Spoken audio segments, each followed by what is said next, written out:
Hello students, this is Hemant Verma और आज हम लोग सीखने जा रहे हैं पास्ट इंडेफिनिट टेंस। ओके, इस टेंस को बहुत ध्यान से सीखिएगा स्टूडेंट्स, क्योंकि ये जो टेंस है ये बहुत ज़्यादा यूज़ होता है जब हम कोई स्टोरी राइटिंग करते हैं, कोई एक्सप्लेनेशन करते हैं, या आपकी बुक के अंदर जितने भी क्वेश्चन आंसर्स लिखे जाते हैं मोस्ट ऑफ द टाइम उसमें पास्ट इंडेफिनिट टेंस का बहुत ज़्यादा यूज़ होता है। चलिए स्टूडेंट्स, आज हम सीखेंगे past indefinite tense. Okay right, इसकी आइडेंटिटी बहुत ही सिंपल है। इसकी आइडेंटिटी के लिए आपको सिर्फ 3 वर्ड याद रखने हैं, आ, ई, ए। ओके, तीनों स्वर हैं हिंदी के, और इनमें एक बात ध्यान रखनी है कि जब भी हिंदी के वाक्य के अंत में आ, ई, ए आ जाए तो समझ जाइएगा कि वो पास्ट इंडेफिनिट टेंस है। ओके, कैसे? जैसे आप यहां आए तो ए एंड में आ गया। ओके, वह बाजार गई तो ई की मात्रा पर खत्म हो गया। ओके राइट, उसने मुझे बताया, आ पे खत्म हो गया, तो that is called past indefinite tense. Okay, इसका रूल फर्स्ट बड़ा ही सिंपल है, second form of the verb. जी हाँ, second form of the verb, subject object सब जगह लगेंगे, बाकी जो वर्ब आपने फोकस करनी है वो है second form of the verb. देखिए, अभी तक हमने जितने भी टेंसेस पढ़े हैं उसमें या तो first form of the verb use हो रही है या third form of the verb use हो रही है।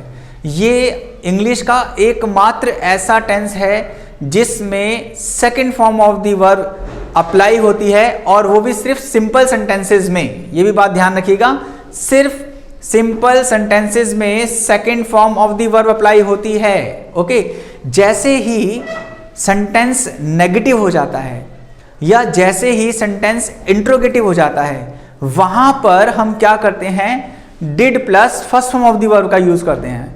क्या करते हैं? Did plus first form of the verb का यूज करते हैं। ओके स्टूडेंट्स, चलिए देखते हैं कुछ सेंटेंसेस। रूल 2 है इसका, did plus first form of the verb. जैसे पहला वाक्य हमने लिया, वह यहां आया, राइट, ये वन टाइम एक्शन को भी रिप्रेजेंट करता है। पास्ट इंडेफिनिट टेंस जो है वो वन टाइम एक्शन को रिप्रेजेंट करता है। वह यहां आया तो एक बार ये एक्शन हुआ। आना क्या होता है? कम। कम की सेकंड फॉर्म क्या होती है students? Come, came, come. I repeat, कम, केम, कम। तो हमें कौन सी फॉर्म यूज करनी है? सेकंड वाली, केम। ओके, तो he came here, he came here. Sentence आपका कंप्लीट हो गया। ओके, चलिए सेकंड सेंटेंस लेते हैं, वह यहां नहीं आया। अब इन दोनों सेंटेंसेस में अंतर क्या है? सिर्फ नहीं का। ओके, जैसे ही किसी सेंटेंस में नहीं आ गया मतलब वो नेगेटिव सेंटेंस बन गया, नकारात्मक वाक्य बन गया। नेगेटिव सेंटेंस बन जाएगा तो आपने क्या करना है? रूल सेकंड यूज करना है। रूल सेकंड कहता है did plus first form of the verb. Okay, तो हमने वाक्य कैसे बनाया देखिए, वह यहां नहीं आया तो ही डिड। अब नॉट कहां लगता है? फर्स्ट हेल्पिंग वर्ब के बाद। हमारी जो हेल्पिंग वर्ब है यहां पर डिड है, तो इसके तुरंत बाद हमने क्या करना है? नॉट लगा देना है। ही डिड नॉट, और फर्स्ट फॉर्म लगेगी come here. He did not come here, वह यहां नहीं आया। He did not come here. Sentence आपका कंप्लीट हो गया। ओके, एक और सेंटेंस लेते हैं, क्या वह यहां आया। अब देखिए ये क्या हो गया? क्वेश्चन मार्क वाला सेंटेंस हो गया, यानी ये इंट्रोगेटिव सेंटेंस हो गया।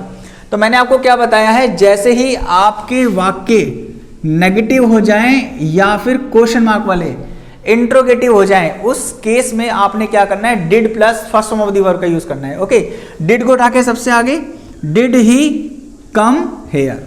Simple, did he come here. Did कहां आ गया? सब्जेक्ट से पहले स्थान पर आ जाएगा। ओके, चलिए, क्या वह यहां नहीं आया। अब इस सेंटेंस में देखिए क्या हो रहा है, इंट्रोगेटिव भी है और नेगेटिव भी है, दोनों चीजें एक ही सेंटेंस में आ रही हैं। ओके, तो हम क्या करेंगे? डिडंट। ओके, ये डिड नॉट की शॉर्ट फॉर्म होती है। अगर हम लिखते हैं डिड नॉट, इसकी शॉर्ट फॉर्म होती है डिडंट। ओके, क्योंकि मैंने आपको समझाया है कि नॉट हमेशा फर्स्ट हेल्पिंग वर्ब के बाद आएगा, इसीलिए मैंने इसको शॉर्ट फॉर्म में डिडंट यूज कर लिया है। डिडंट ही कम हेयर, क्या वह यहां नहीं आया। ओके, चलिए एक और सेंटेंस दे, उसने कहा। देखिए आ की मात्रा पर कंप्लीट हो गया। उसने कहा तो उसने उसे के लिए उसने कहा, तो यहां उसने के लिए हम क्या लगा देंगे? ही, और कहा के लिए क्या लग जाएगा? सैड, क्योंकि फर्स्ट फॉर्म होती है कहना, कहने के लिए हम क्या लगाते हैं, से, सैड, सैड। ओके चलिए, मैंने सोचा, राइट। अब सोचना का मतलब क्या हो गया, थिंक। सोचना मतलब थिंक, इंग्लिश में क्या कहेंगे, थिंक। थिंक की सेकंड फॉर्म कहते हैं थिंक, थॉट, थॉट।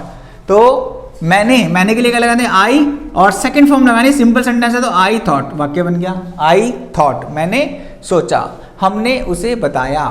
बताने को इंग्लिश में क्या कहते हैं, टेल। टेल की सेकंड फॉर्म कहती है tell, told, told. Okay, tell, told, told. क्योंकि सेंटेंस सिंपल है तो सेकंड फॉर्म लगाएंगे, टोल्ड। हमने के लिए क्या लगा दिया, वी, बताया, वी टोल्ड हिम, हमने उसे बताया।